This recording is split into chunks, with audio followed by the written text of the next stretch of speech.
be probably in complete conflict,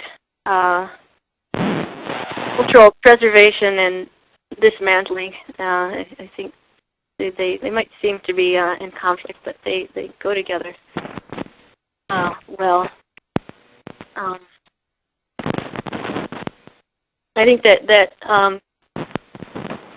humanistically, you owe it to your brethren to show some interest in your culture and find what has meaning to you.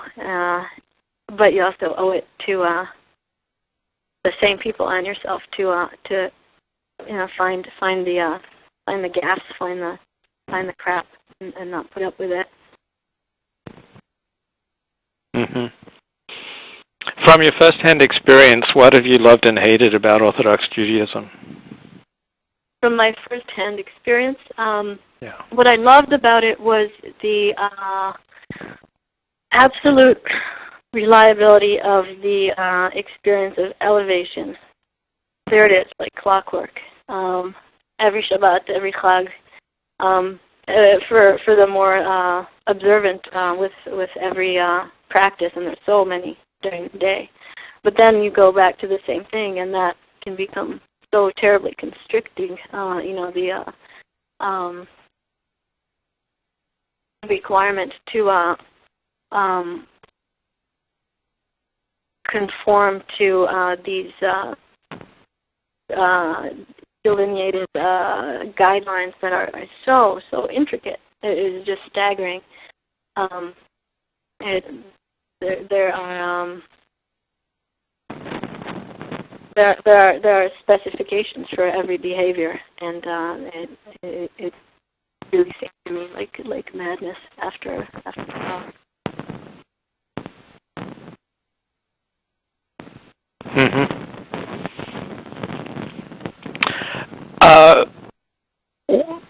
Perhaps my primary motivation for writing is my frustration with real life. I'm curious, where does your urge to write and create come from? I think that's very, very well put. I think it's a similar thing, that restlessness and things that sort of stick to you like burrs, and you wish you could change or understand, or wish would resolve more satisfyingly. Well, you can make that happen, at least aesthetically, in writing. You can take an incident and write it so that it pours out its meaning, where in reality things are a lot more chaotic and cut off.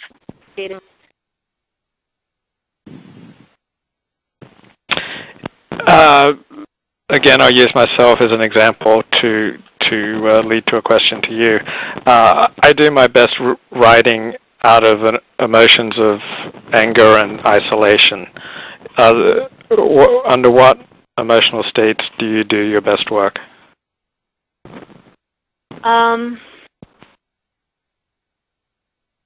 I write a lot better when I'm happy.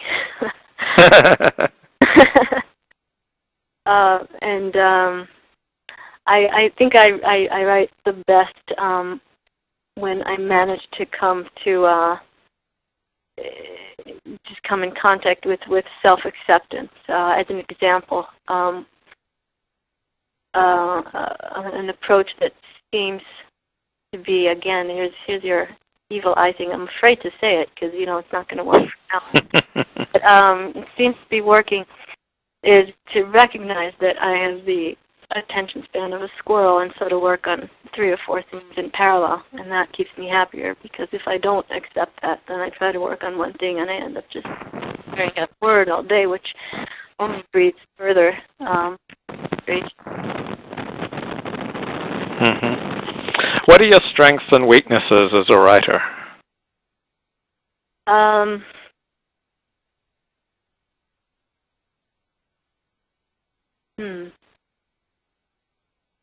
I'll start with weaknesses. It's a lot easier. Discipline stuff. I feel at times imagination, that my imagination is really lacking. That I'm just really dependent on what happens, what I've seen, and I can't make things up. I'll put things together. All my stories are total Frankensteins. None of them are autobiographical or biographical. But I seem to not be able to make things up at all, and I envy writers who can. I never got around to strengths, though, but I don't. It's too dangerous. Out of all the jobs you've held, which did you enjoy the most? All the jobs I've held. Accountant. No, that was terrible. That was a ruse.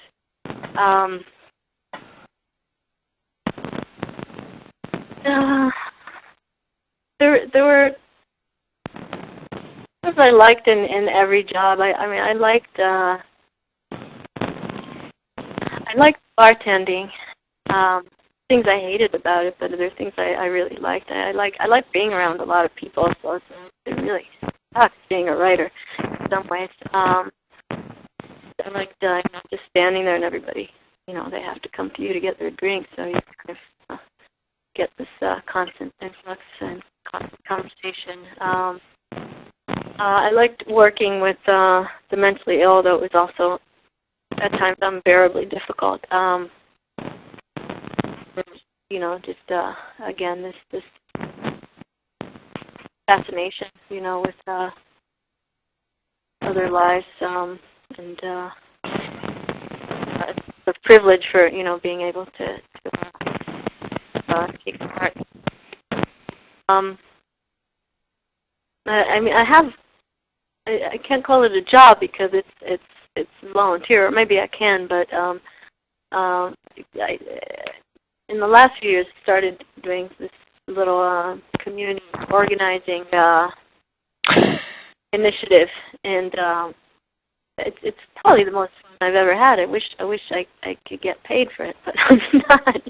But I really like just getting people. I started up a daily family because there just simply wasn't anything here, and now when our son came along, I worried about that.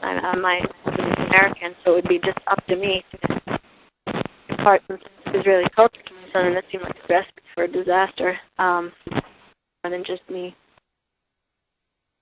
So started up with a tiny mothers group and grew into a community group of 100 families that meet regularly, and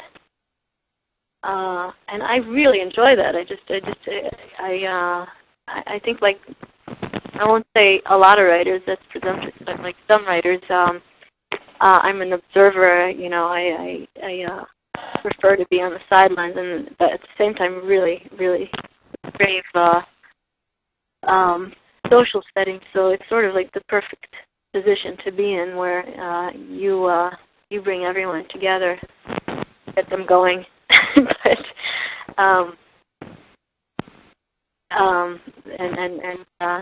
and then you're just sort of again, I'm coming back to that language of a vital organ. You become part of this thing that you created, and watch it grow, and it's a really satisfying thing. Do your family or former teachers feel a palpable sense of failure that you're not Orthodox? Do my family and teachers? Yeah, or teachers. Yeah. My teachers, I don't know. I'm sure they don't know that I'm alive. They're all back in Israel. I don't think they're following my progress. Family, I don't think they feel a sense of failure. My parents are very individualistic. They don't fit into any